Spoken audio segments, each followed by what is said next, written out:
Rutherford Issues with Bryan Barrett on FM 101.9 and AM 1450 Murfreesboro, FM 100.5 Smyrna. Listen and watch at WGNSradio.com. And Rutherford Issues is powered by our friends at Middle Tennessee Electric. Celebrate the magic of the Christmas season in downtown Murfreesboro. The annual tree lighting is coming up on Friday. That is going to be December the 5th, 6 o'clock. So you don't want to miss out on that. Now, you can have good time with Santa, meet Santa, see what's going on there. The tree lighting, of course, caroling, all kinds of fun stuff at the tree lighting celebrated in downtown Murfreesboro, December 5th. Powered by Middle Tennessee Electric. State Representative Mike Sparks joins me here in studio this morning. And how are you? Doing good, man. Just left MTSU. Had to disrupt the entire class and tell my instructor I'm leaving. No, they celebrated, I'm sure. It was good. The disruption. I was like, I'm sorry, I got to go to the radio station. Disruption is when you're there. Dan Eschenfelder, you know Dan. Yeah, he probably was glad you left. Well, he really is a good guy. But, you know, he was talking about this sports announcing class, and a couple of students showing interest. He said, man, we don't have enough folks that's interested. And I was interested in doing it. I was like, man, why don't you partner like a dual enrollment? How many young guys and girls would love that class? And so anyways, he only had like 4, I think, shown interest. But anyways, great guy, him and his wife, Dr. Christine Eschenfelder. Super people. Yeah. Well. There just wasn't interest in that particular class that you were in? Yeah, well, I asked him, I said, how many prerequisites? He said, well, you have to have this TV news. You know, that's the one that I'm auditing. I took it 6 or 7 years ago. But he said, well, that's the prerequisite other than that.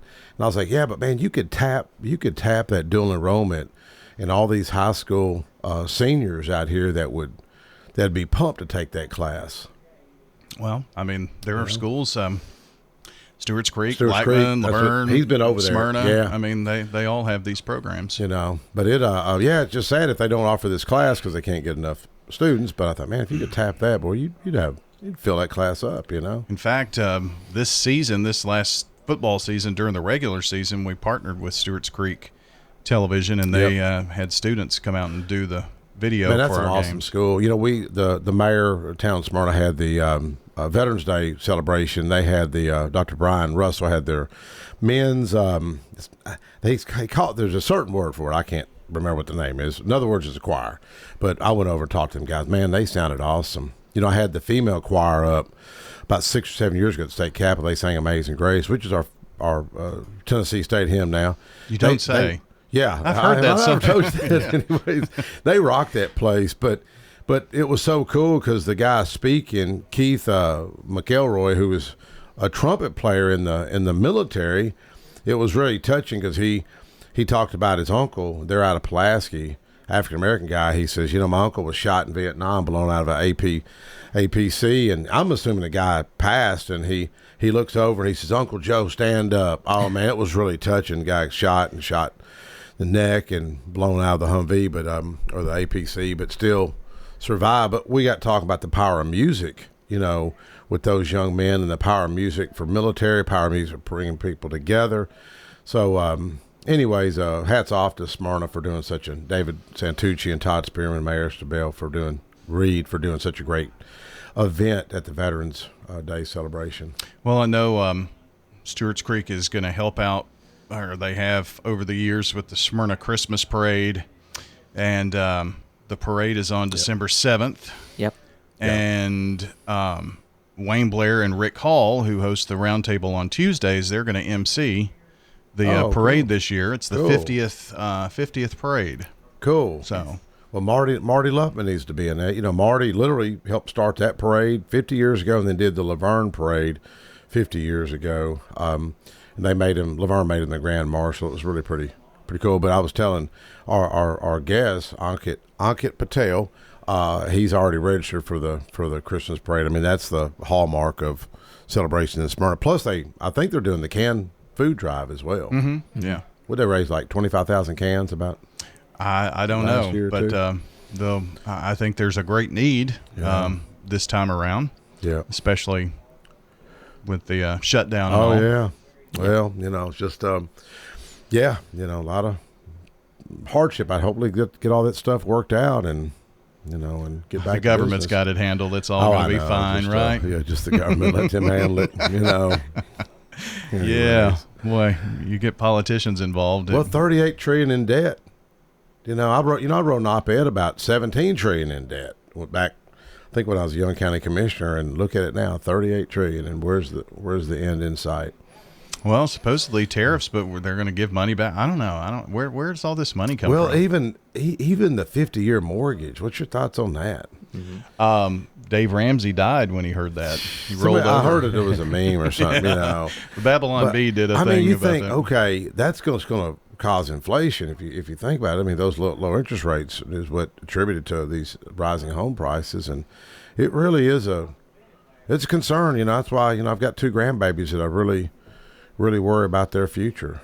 By the way, you should stay away from horses. Horses I've and politicians. I've never liked horses. It happened to Tim Burchett this Somebody year. told me that earlier today. I didn't know that. Tim got kicked in the chest by a horse and broke some ribs. And I'm not sure what exactly happened to Mayor Carr, but he got kicked, didn't he? I don't know if it was kicked or what, okay. But I know he had 9 broken ribs, a lacerated liver, and something else. But yeah.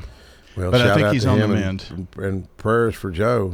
It's that's a rough recovery. But I was talking. I gave a buddy of mine a ride. I saw him that morning, by the way, because that was on Veterans Day, and he was at the Veterans Day ceremony. My friend needed a ride. He dropped his truck off at Danny Brewer's Dr. Automotive, and we were talking about somebody that passed away that younger in high school than me, a couple years younger. And I said, "Man, you're not promised tomorrow." My mother used to say, "You're not promised tomorrow. We could be gone today." Mm-hmm. Hopefully, Joe recovers quickly from this, and and it's just you just never know. You start getting a little older, you start seeing your friends and colleagues and relatives pass away, and your classmates pass away, and I think you start kind of looking at life a little differently. Well, so kind of. Tell me how you came to know Mr. Patel here, and kind of introduce our guest today. Ankit Patel, I've spoken. It's really strange. I've spoke at 7 Hindu events, and they've just reached out to me the past year and said, Mike, would you come in and say a few words? I'm like, yeah. I learned a little bit, but one thing I've learned about the Indian culture is man, there are some loving people. I mean, really, yes. And y'all are business minded, education minded. So I happened to have lunch with Marty Lupp and Chris Rowland, my buddy Tony Campbell, and I think Roger Thomas, I believe, was there. So Chris mentioned you. Yes. Well, he owns a building, the Rowland Center over there across from Bob Parks and on Sam Ridley, and he mentioned you. And then I happened to speak at the Diwali event, and they had Scott Golden, the chairman of the Republican Party there, John DeBerry, advisor to the governor, and Scrimetti, the attorney general, was speaking. Then y'all asked me to say a few words, and I had a speech prepared, and my speech disappeared off my phone. So I know a couple of Indian terms, namaste and kamcho. So I just said that, which none of the other speakers know any of that kind of stuff. So it ended up going good, and I read off. They have Google Translate too, but they know how to use their phones and find their speeches. Well, my speech just vanished off my phone, but it went really good. So Chris, he said, "Man, Chris Rowland." He said, "I've got my new business coming over." So it's about education, and I just thought, this would make a good topic. People are trying to make sure their kids excel and get a scholarship and afford to pay for college and improve their lives. So that's why I brought Ankit Patel up here today about Kumon math and reading. Well, yes. Good to have you. It's a good pleasure to be here. Yeah. For sure. So tell me about what is Kumon? Yes. Yeah. So Kumon, math and reading. It's a after-school program. The whole thing started years ago in Japan. So Tura Kumon, he was having a hard time with his kids. Getting behind in the school education. So he started doing this worksheets for his kids. And worksheet after worksheets, right, he started mastering and getting self-confidence and accelerated his curriculum, right? So not he only, passed his struggle, but he went above and beyond his just level of math and reading. And slowly it just grew from there.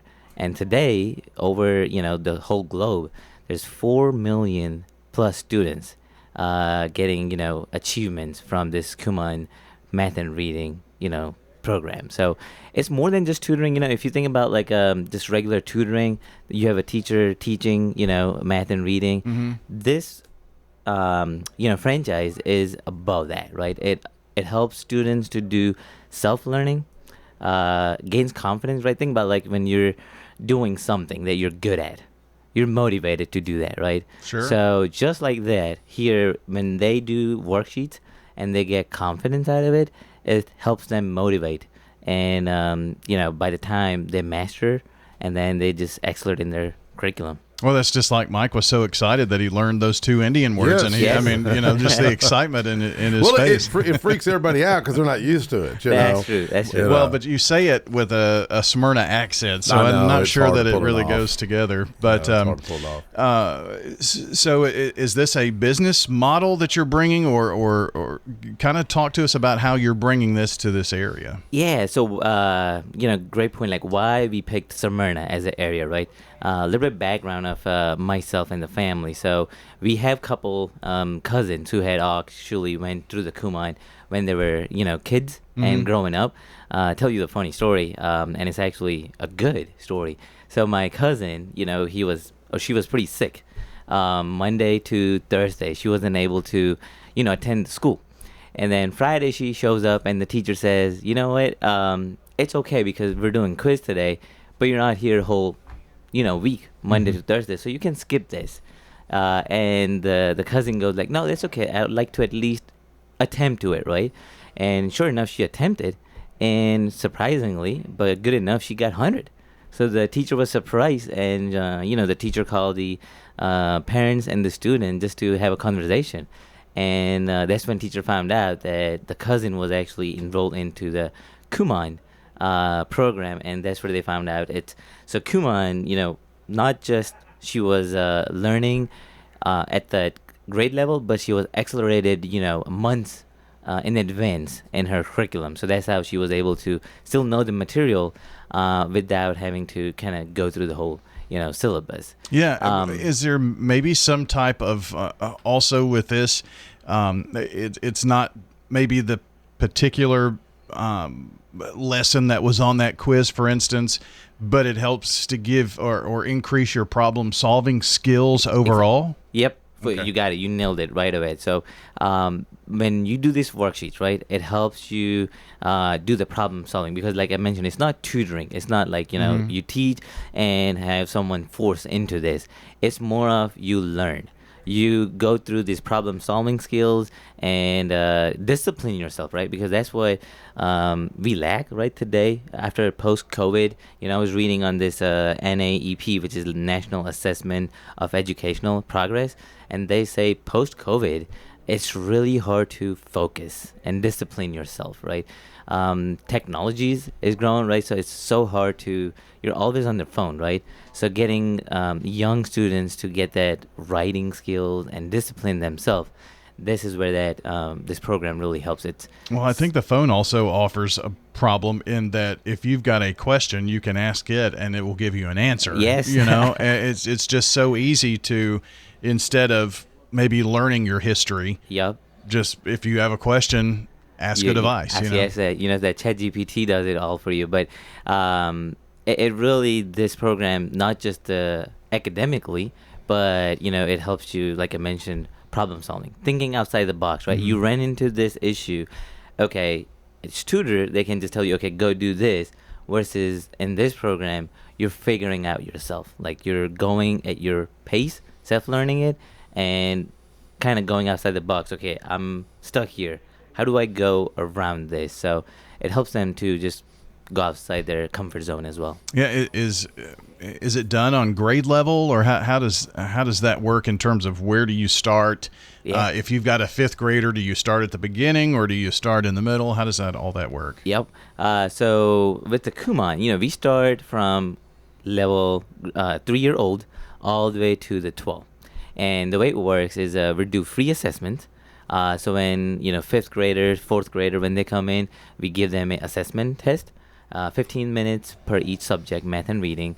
And based off of that, we have a consultation meeting with the parents and say, hey, look, the children are doing great at this level or this area, but they are really lacking, or they could improve on this area. So what we do is we just take that level and tidbit, we lower it down. Mm-hmm. What it helps is when that confidence you were talking about, right? Yes, the confidence, yes. So when you lower it, when they start doing these worksheets at a time, confidence. They're like, I got this, I can do this. And it builds that confidence, builds the mastery, and then they go to the next level and then continue to build off of that. Yeah. But it's that foundation, right? Like, think about, like, once you have that strong foundation, the building foundation is strong, then you can go as many high as you want. So what subject matters? I mean, I think when you think of school, you think of reading, writing, math, science, all the STEM. So, I mean, is it going to help in all of those subject areas? Yes. So we're focusing on the math and the reading. Okay. And mainly reason for that, if you look at even the AI world today, if you want to accelerate in technologies as well, numbers and your capability of listening and reading, right? Those are the most two base foundations. So once you kind of get hold of these two, I think the rest would just come as a naturally. So you mentioned starts at age 3 and goes through 12th grade. 12th grade, yep. Any maybe look at in the future going up to mid-50s state lawmaker level? I'm just kidding. Well, what I like about this is the Kaizen, the Japanese management philosophy angle. Because one thing, anybody that worked at Nissan, man, that's one thing that the Japanese emphasize. I mean, they build the best cars. Mm-hmm. They build really the best motorcycles. I mean, Harley Davidson owners may disagree, but it's constantly never-ending improvement. It was Dr. Deming it was America that really brought all that management philosophy to the Japanese, and then they took our ideas and made them better. Yeah. So I think that Kaizen aspect is just brilliant, because like we were talking out in the hallway, about just being on your A game, whether it's an athlete, on your diet, exercise, sleep, your mental health, and so that's kind of what I see what y'all are doing. Yeah, and as you brought up a good point, it's the discipline or the kind of the scheduling, right? Yeah. So what this also helps the parents as a bonding, right? Because it's not tutoring, right? When we do this worksheets and give them home, like 5 worksheets or so to do at complete at home, parents can sit down with them and do that bonding, right? Just have that parent and children bonding together, because at that point they're not really teaching them. The kids are just doing the worksheets as 15 minutes a day or so, but parents can sit down in front of them and kind of see it and do the bonding. And then discipline in sense of, okay, 15 minutes you do this, but then after that you get to play for 30 minutes and then, you go to sleep. So it helps them do that schedule in their routine life. So now this is a business venture too. I mean, we've got like a minute or two left. I want to make sure that if this is something that our listeners can find out more about, that they know where to go. So kind of talk to us about that. Yeah, for sure. So we, as I mentioned, we are opening in Smyrna right off the Sam Redley. December 1st is when the class will start. But as of this week in November, we are doing free assessment. So check us out. Again, if you just Google Kumon, Smyrna, Tennessee, we're right on that Sam Redley. The reason, again, we picked Smyrna is, there's a lot of schools. Magnet schools are there. And speaking of the assessment, the NAEP, it shows that Tennessee and Smyrna is really needed to accelerate in math and reading. So, we feel like this franchise is going to help the community. So yes, we are a business, but at the same time, we are helping community to grow the education portion as well. So we welcome the community to come check us out. Yeah, very good. Great having you here today. And Mike, I'm sure that we'll talk a little bit in the future about it, huh? All right. Thank you, Bryan. Absolutely. Our friend State Representative Mike Sparks and Ankit Patel joining us here on the show today. Thanks so very much for joining, and we'll see you back here next time on Rutherford Issues.